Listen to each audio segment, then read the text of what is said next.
This is the Human Operating System Lab, where we learn how humans work, so we can build better lives, make better decisions, and help the people around us do the same. This is Lesson 13, State and Parenting. The child does not experience your instructions in isolation. They experience the state from which those instructions are delivered.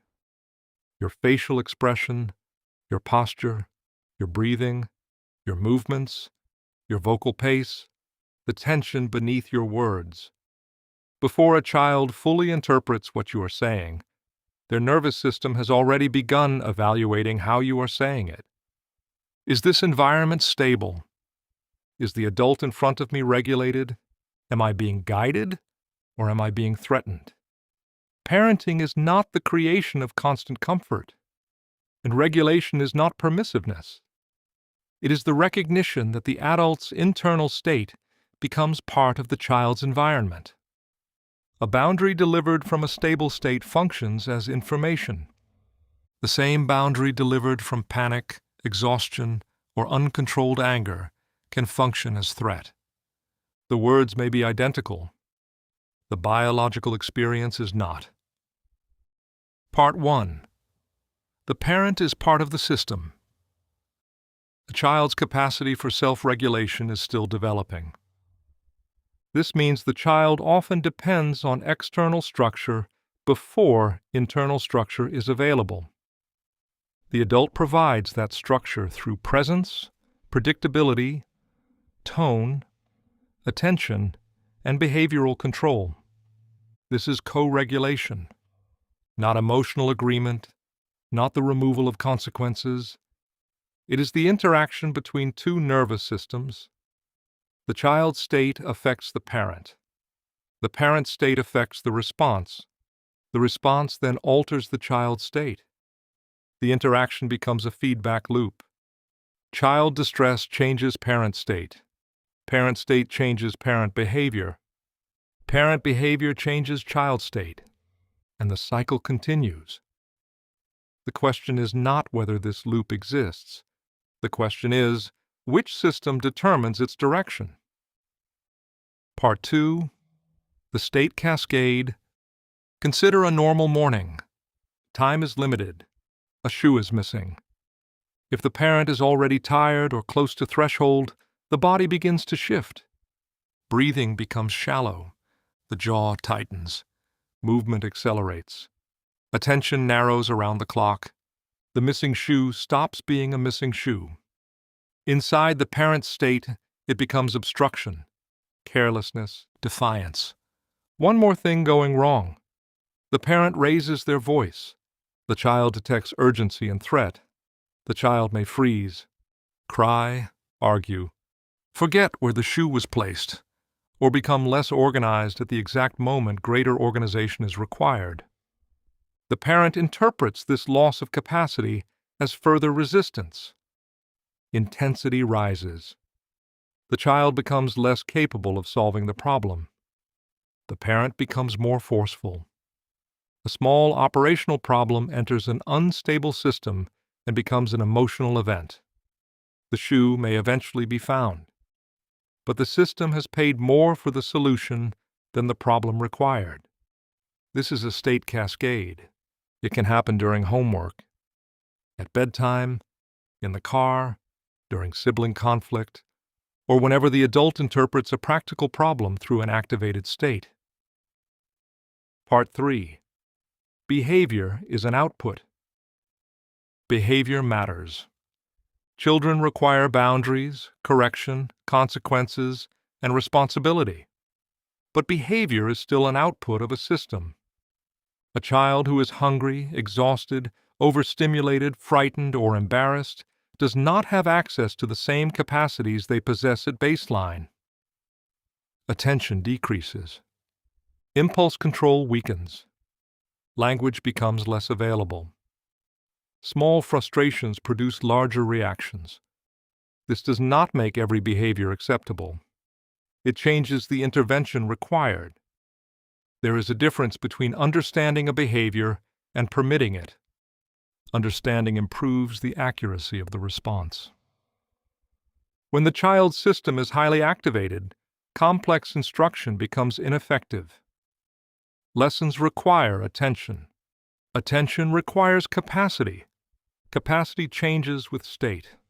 A long explanation delivered at the peak of dysregulation is poorly timed information. The parent says more. The child processes less. The volume increases. The lesson disappears. Stabilization does not replace correction. It creates the conditions in which correction can work. Part 4. Regulation before direction. The adult must regulate enough to remain in command of their own behavior. Not perfectly calm, not emotionally blank, simply capable of choosing the next action. This requires 5 steps: detect, downshift, acknowledge, direct, repair. Detect. Notice your earliest indicators of escalation. Your breathing shortens. Your voice sharpens. Your body leans forward. Your thoughts narrow into absolutes. Always, never. Every time. What is wrong with you? These signals indicate that the system is losing flexibility. Detection creates a gap between activation and action. Downshift. Use the smallest intervention capable of changing your trajectory. Lengthen the exhale. Release the hands. Lower the shoulders. Stop moving for 1 second. Reduce your speaking speed. Lower your volume rather than matching the child's volume. The goal is not to perform calmness. The goal is to restore enough capacity to remain deliberate. Acknowledge. Identify what is happening without approving inappropriate behavior. The child is frustrated, overloaded, disappointed, angry, or unable to process further instruction. Acknowledgement is not surrender. It is accurate system recognition. You cannot effectively direct a system you have misread. Direct. Once enough stability is present, deliver the boundary or instruction clearly. Use fewer words. Make the next action visible. Do not build a lecture around a command. Do not confuse word count with authority. During activation, precision is more useful than explanation. The explanation can come later. The boundary does not need emotional force in order to remain a boundary.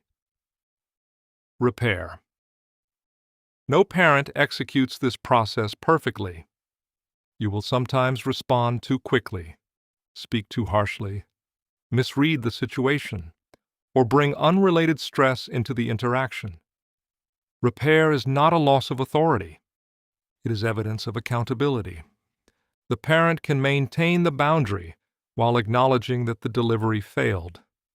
This teaches the child that strength includes the ability to examine and correct one's own behavior. The goal is not flawless regulation. The goal is responsible return. Part 5. The parent's internal translation.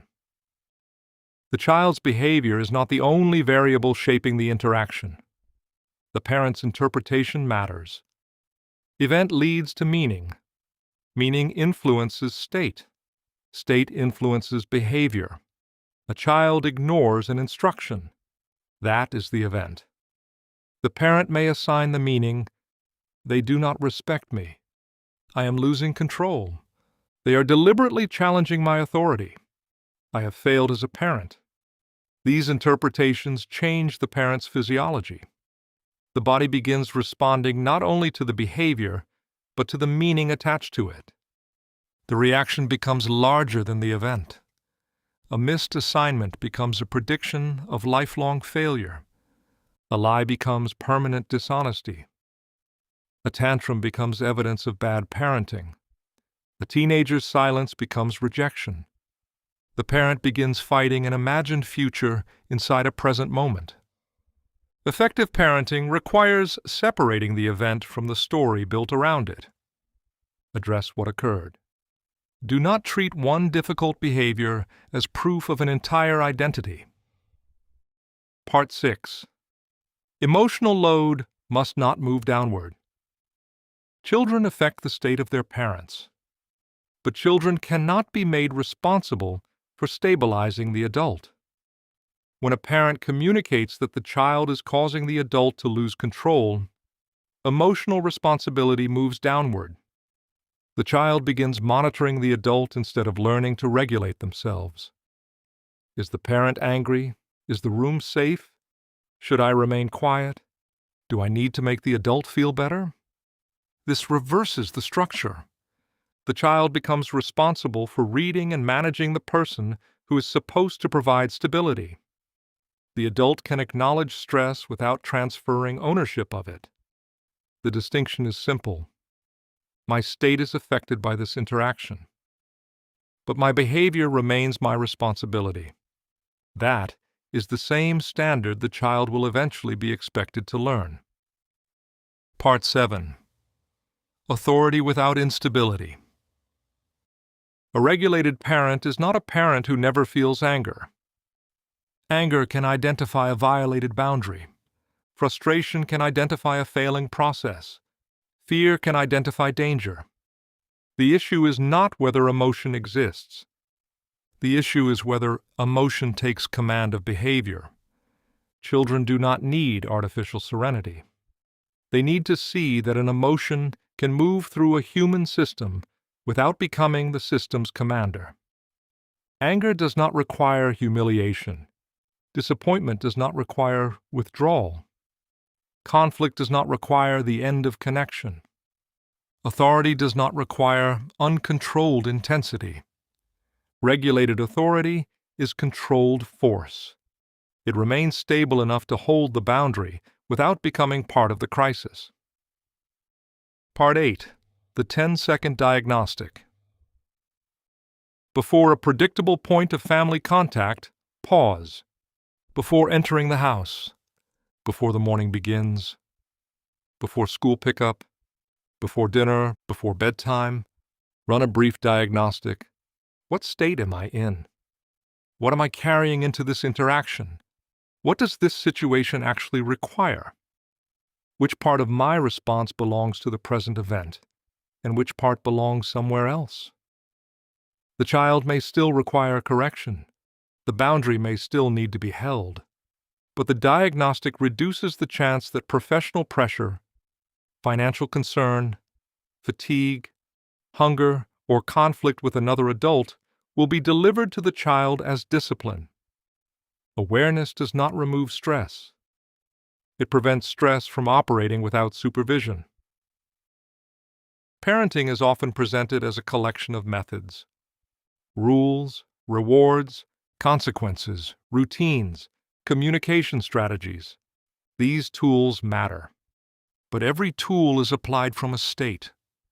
The parent's state influences what they notice, what they assume, how they speak, how quickly they escalate, how accurately they interpret behavior, how firmly they hold a boundary, and how effectively they return after failure. Your child does not require perfect calm.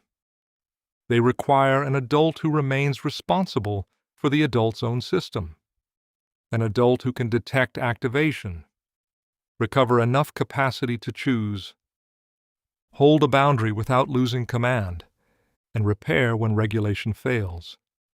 Detect, downshift, acknowledge, direct, repair.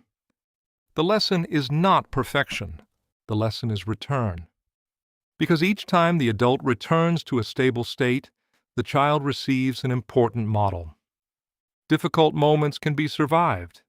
Emotion does not have to destroy connection. Authority can remain stable under pressure. Mistakes can be corrected. And a human system can lose balance without losing the ability to recover. This is the Human Operating System Lab.